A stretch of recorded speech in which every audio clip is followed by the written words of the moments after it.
pen to paper. It's over. The long national nightmare is done, and Marco Rossi is re-upped with the Minnesota Wild. We'll look at the contract and the possibilities that still exist on today's episode of Locked On Wild.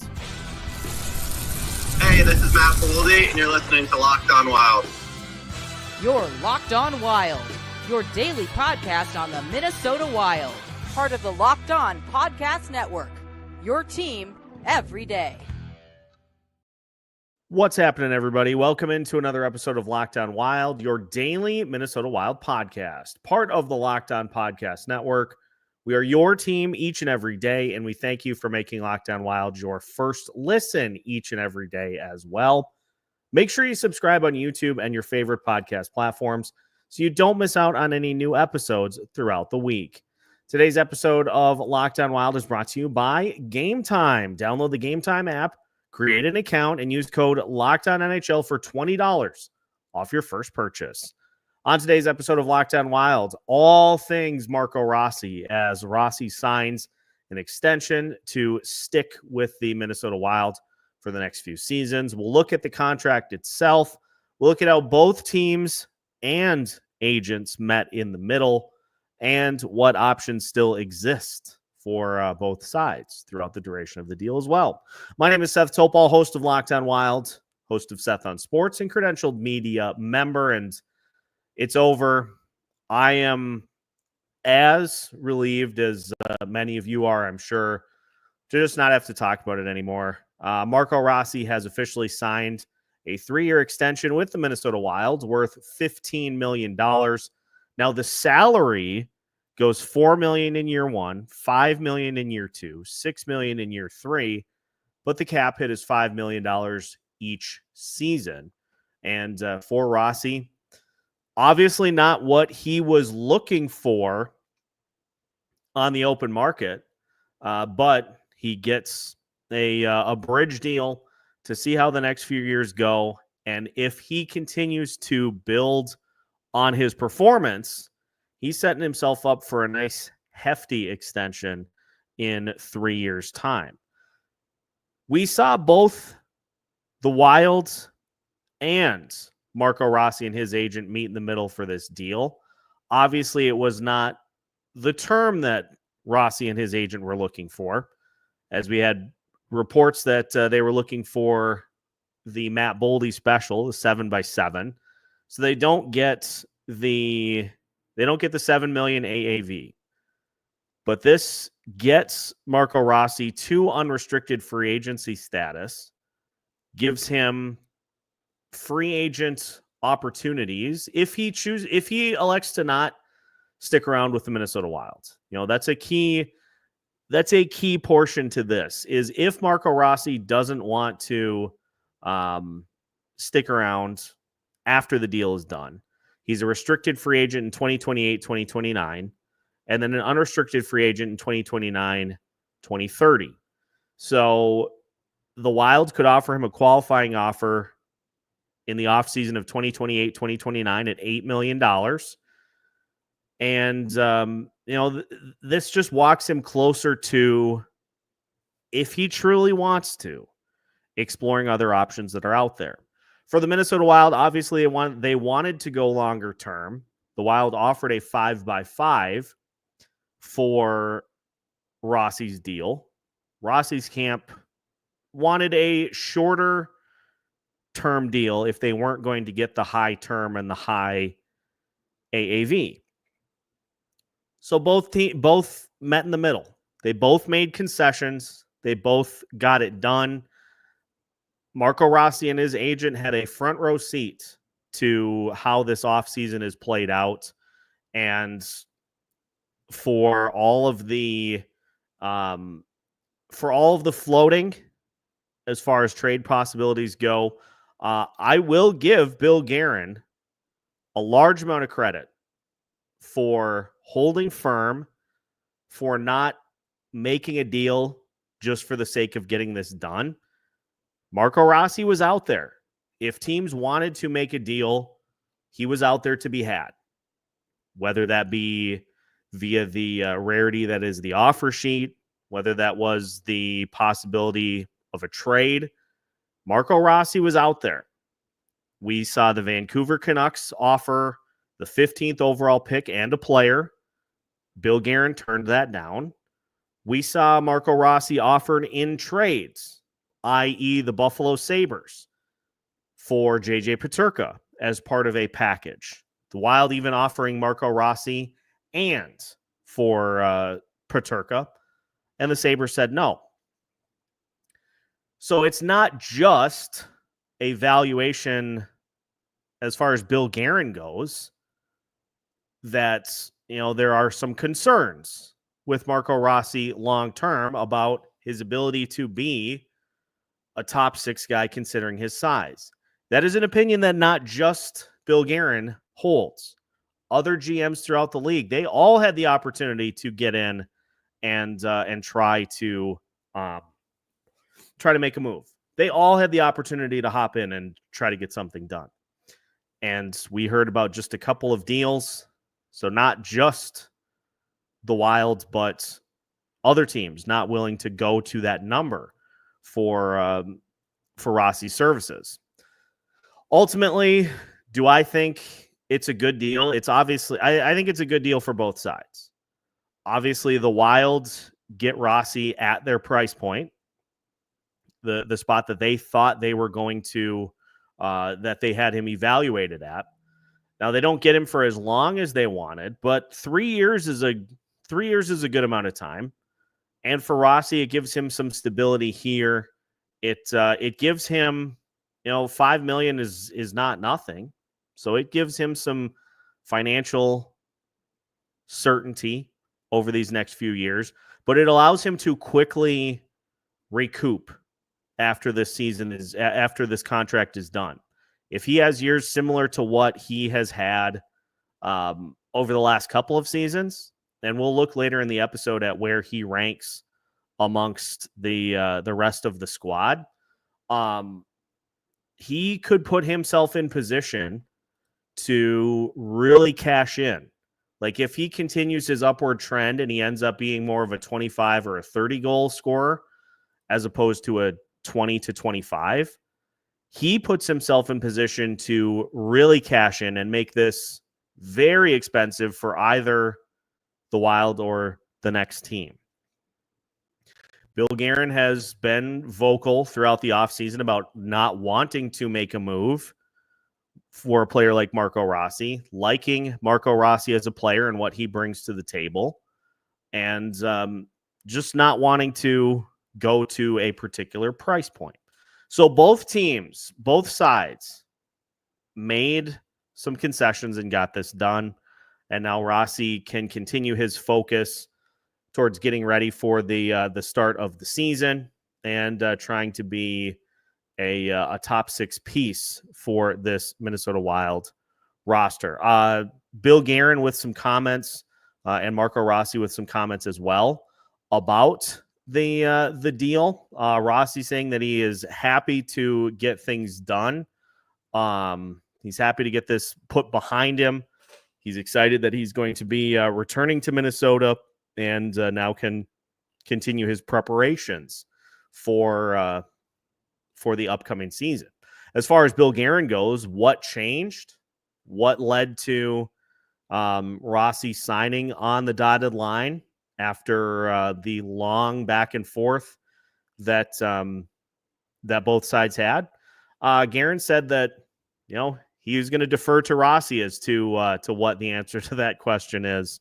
And courtesy of Dylan Laux, Marco Rossi says he's been training to get faster and stronger this offseason. He worked with Joe Thornton a bit as well, did lots of face-off work, said he did 1 hour straight of just face-offs with Thornton, called him one of the best at it. So Rossi is looking to fill the other spots of his game, try to round out his game and put himself in position for a massive payday once his current contract is done. So 3 years, $5 million per. Good deal for both sides. Good deal for both sides, and I'm glad it's done. There's nothing that I grew tired of quicker than latest updates on contract negotiations, because I think there is something to be said about one side of the coin looking alarming as far as, well, the sides haven't talked in a couple of months. Both sides made their offers. There just isn't a lot to talk about sometimes. And you say, well, maybe let's just table this for now. Let's just take a breather. Let's just take a break and let's revisit this and hit this. It's not as though you're trying to, physically build things. You can get a contract knocked out in a day if both sides are willing to just sit down and go over the details and get everything hashed out. So I just think because both sides said, let's table this and let's kind of see what happens. We'll see what's out there. We'll check on different things. And as we get closer to camp, we'll come back and we'll make something happen. Like, and I know I fell victim to this too. We want to see things done immediately, but just, it doesn't happen that way sometimes. So it's done, it's signed, it's delivered. Rossi is on the team for the next few seasons. 3-year deal, $15 million total on that deal. Let us know in the comments what you think of the deal. Do you like it? Do you think the Wilds made out better? Do you think Rossi did? Just let me know your thoughts on the deal in the comment section. We're going to look at Rossi statistically when we come back. We'll incorporate in his report card to today's episode as well. So plenty more to discuss on the Marco Rossi front as we continue today's episode of Locked On Wild after this. Today's episode of Locked On Wild is brought to you by Game Time. Have you ever decided at the last minute to head out to a ball game with friends or family? Maybe it's game day and you suddenly realize that you want to be in the stands. That's exactly where Game Time comes in. It's the easiest way to grab last-minute tickets without the stress. With the money you save on tickets, you can splurge on food, drinks, merch, or even a bigger group to come with you. Game Time makes it all possible. Game Time makes buying tickets perfectly fast and simple. Prices on the app actually drop the closer you get to first pitch, and they've got incredible last-minute deals, clear seat views, and a lowest price guarantee that takes the worry out of buying. My favorite feature about Game Time is the panoramic seat views, so you no longer have to take a guess as to what you'll see or miss from your seat. So take the guesswork out of buying tickets with Game Time. Download the Game Time app, create an account, and use code LOCKEDONNHL for $20 off your first purchase. Terms apply. Again, create an account and redeem code LOCKEDONNHL for $20 off. Download the Game Time app today. Last minute tickets, lowest price, guaranteed.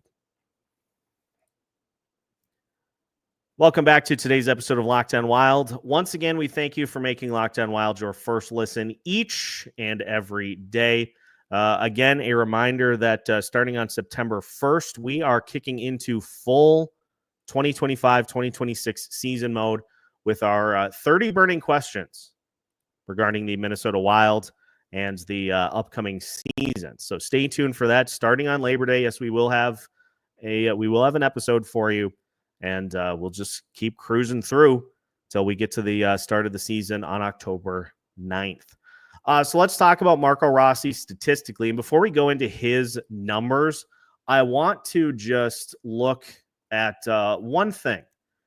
I just want to throw one thing out there as far as his statistic skill. In the last two seasons, amongst Minnesota Wild players, Marco Rossi is third on the team in goals behind Matt Boldy and Kirill Kaprizov. He is fourth on the team in points with 100. But as far as games played go, he is number one. He's 4 games ahead of Brock Faber for most games played over the course of the last 2 seasons. He has played all 164 games in the last 2 years, 45 goals, 55 assists, 100 total points in that span. And so you see the production that Rossi has had over the last couple of seasons. And this past year, a 60-point season, 24 goals, 36 assists, 60 total points. He had 7 power play goals. He had 16 total power play points. His shooting percentage went to 17.6% on 136 shots on goal through 82 games. He played 18 minutes, 15 seconds per night on the ice. Faceoffs, he had a nice couple 2% bump from last year to this year at 44.6% in roughly 1,000 faceoffs, 41 blocks, 62 hits. Then came the postseason, in which Rossi was moved to the 4th line. The point that I'm going to just continue to make with that is it made no sense for Freddie Gaudreau to get bumped up in the lineup considering what he did not do during the playoffs. Rossi, all told, 2 goals, 1 assist. I know the argument there was to deepen the lineup, and Rossi scoring 2 goals on the 4th line helped with that, but Freddie Gaudreau didn't score any points in the postseason. So would those 2 goals have been 4 in a higher role? And especially considering the second line really didn't do a ton.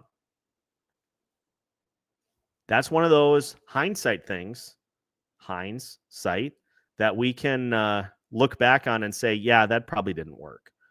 But Rossi had the 2 goals, 3 total points in the 6 games. He won faceoffs at just under 50% in the postseason. So solid postseason for Marco Rossi in a lessened role on the 4th line.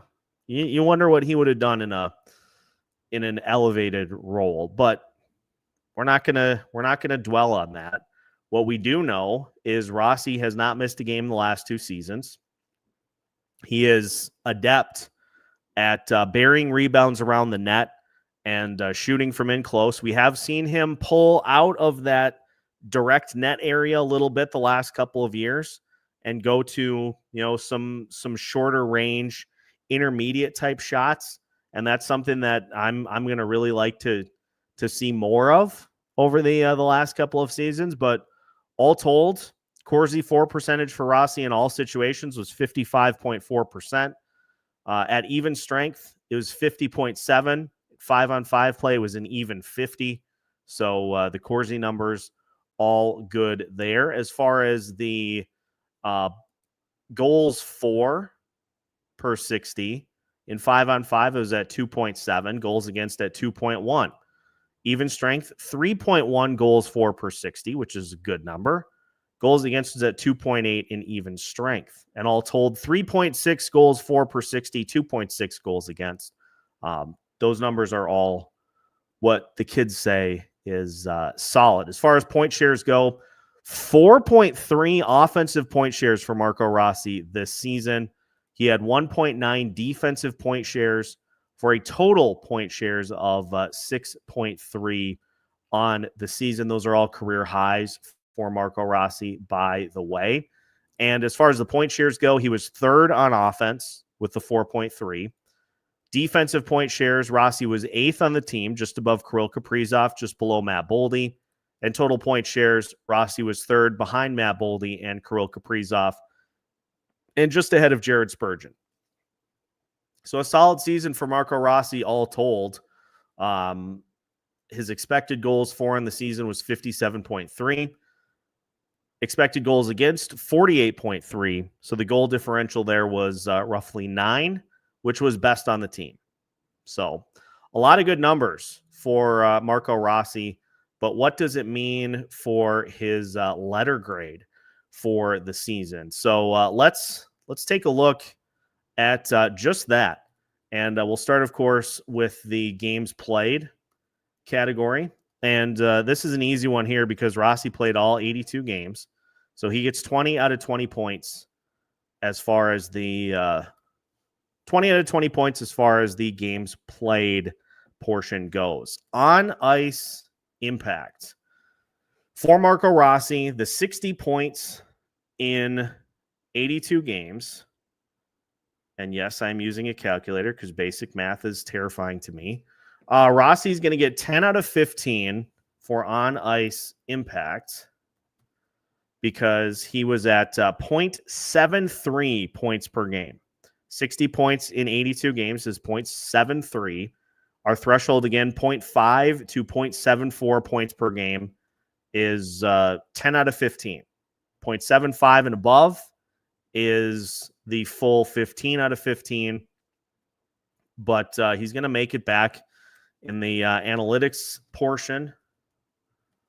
Positive Corsi 4, positive expected goals for percentage as well.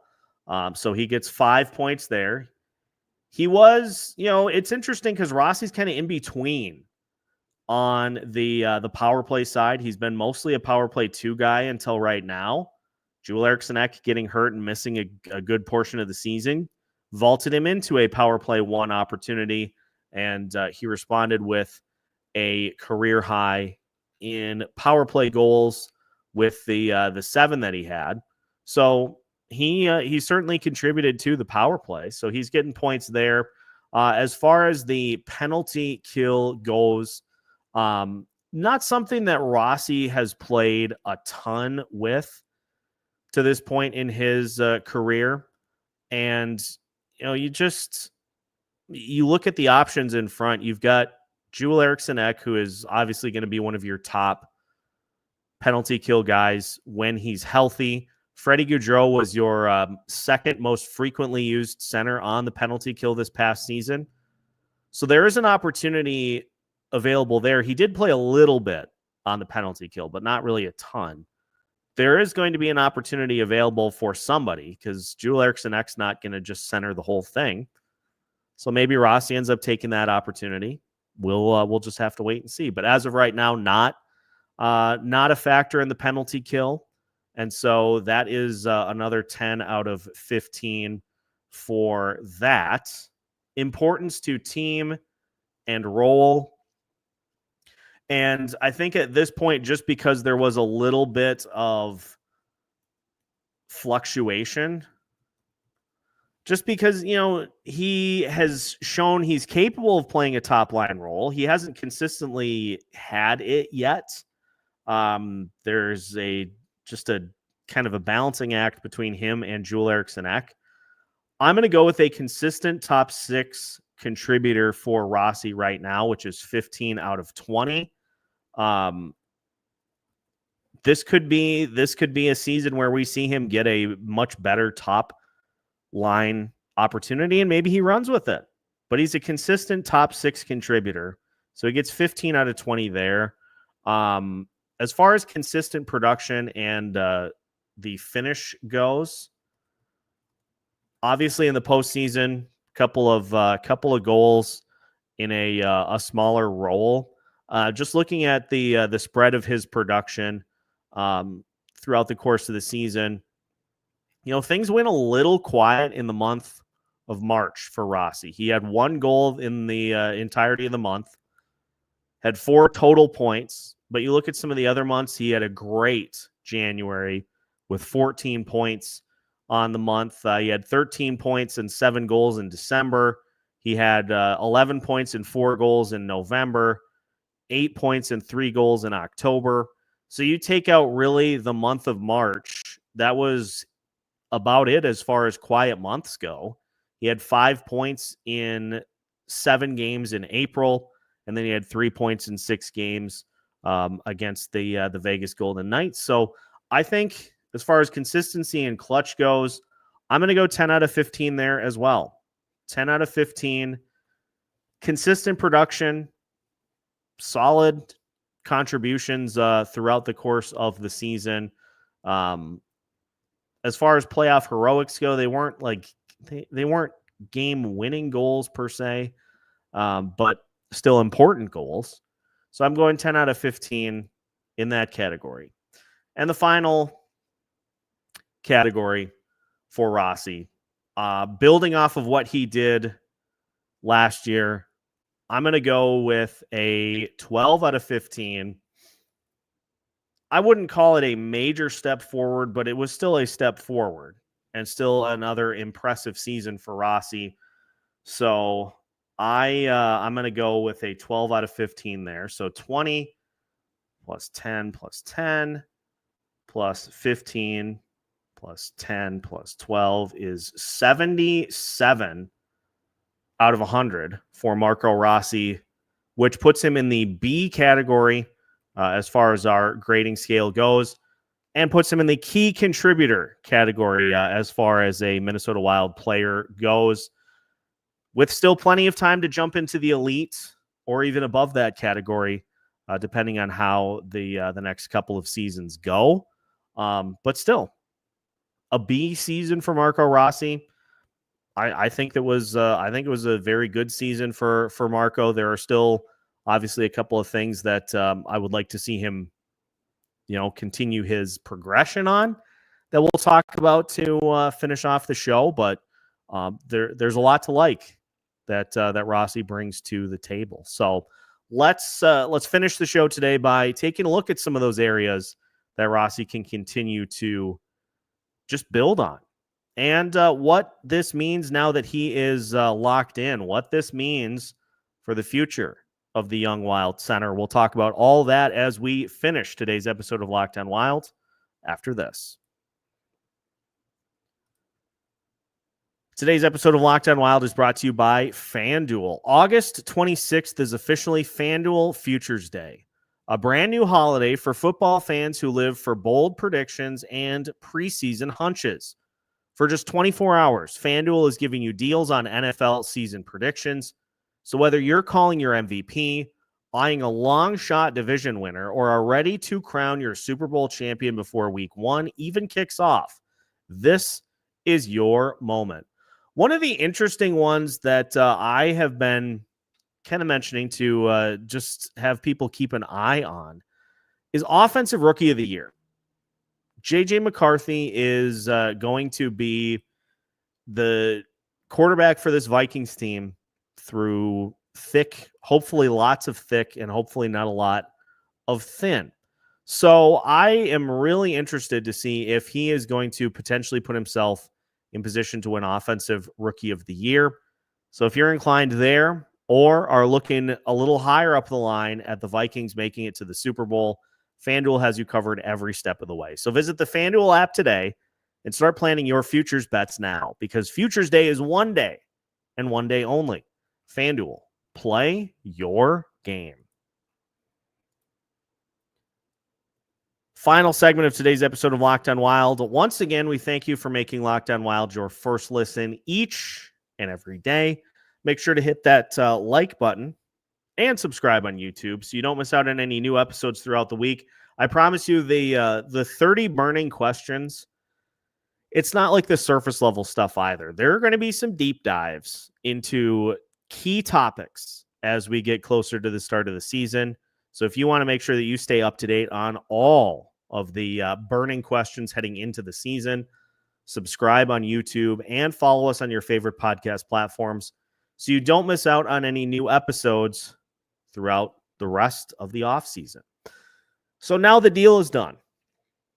What is next for Marco Rossi and the Minnesota Wild? Well, we heard Marco Rossi talk about it and putting in extensive work with Joe Thornton this offseason.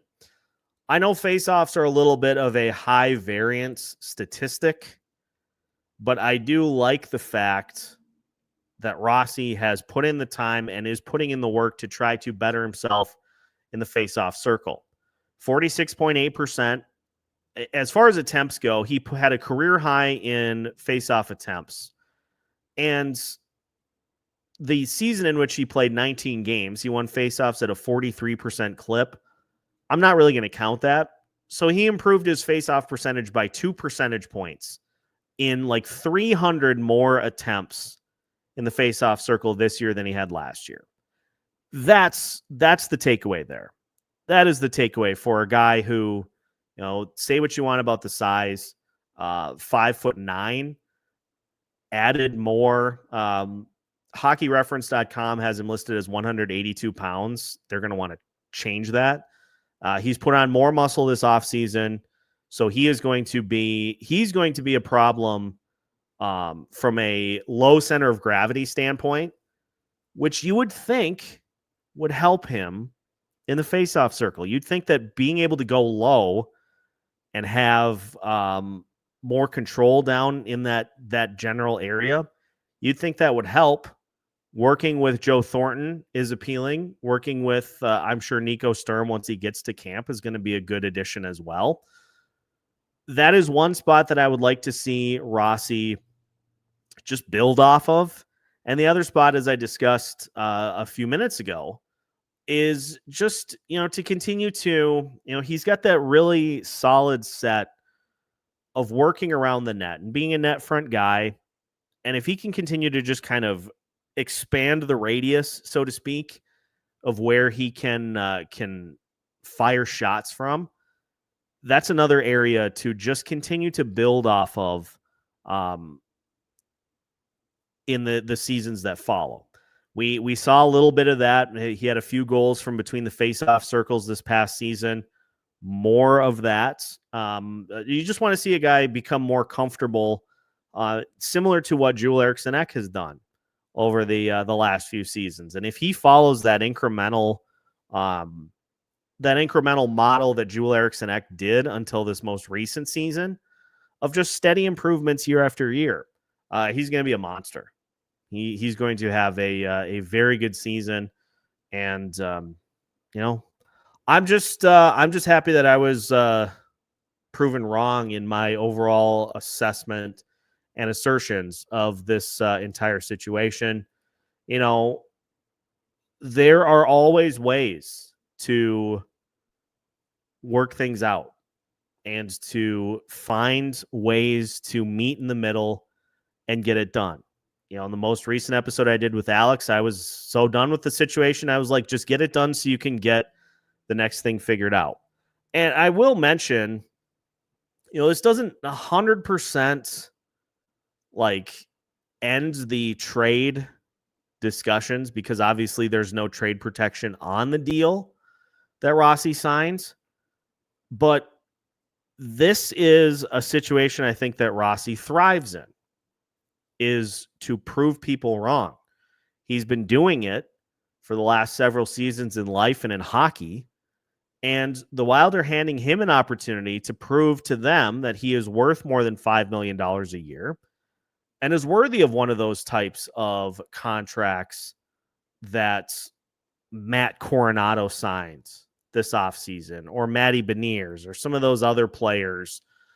If he just continues to put his head down and go about his business, and that's the exact type of player that he is, if he puts his head down, just collects numbers and puts in the good work that he already has and just repeats it,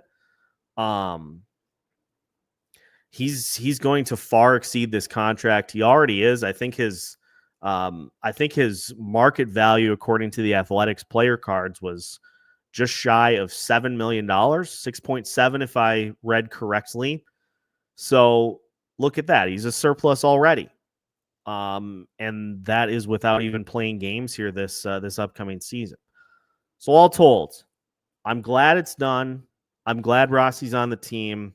I'm glad that Bill Guerin did the practical thing from a GM perspective and simply held firm, stuck to his guns. That's the kind of guy Bill Guerin is, for all the griping that it causes. He very much is a stick to his guns guy. And he was not willing to go over 5. And now Rossi gets the opportunity to say, hey, Billy, I'm worth more than 5. And then they'll handle that in the next negotiation. But, this is they use the term prove it deal. This is the prove it deal for Rossi. And now he gets the opportunity to have the last laugh in how this plays out. So, again, let us know in the comments what you think about this deal for both Rossi and the Wilds. Do you think Rossi will outperform it? Do you think the Wild did good? Just let me know your thoughts. There's no question to be asked here. There's no, do you like the deal? Yes or no? Let your comments be heard.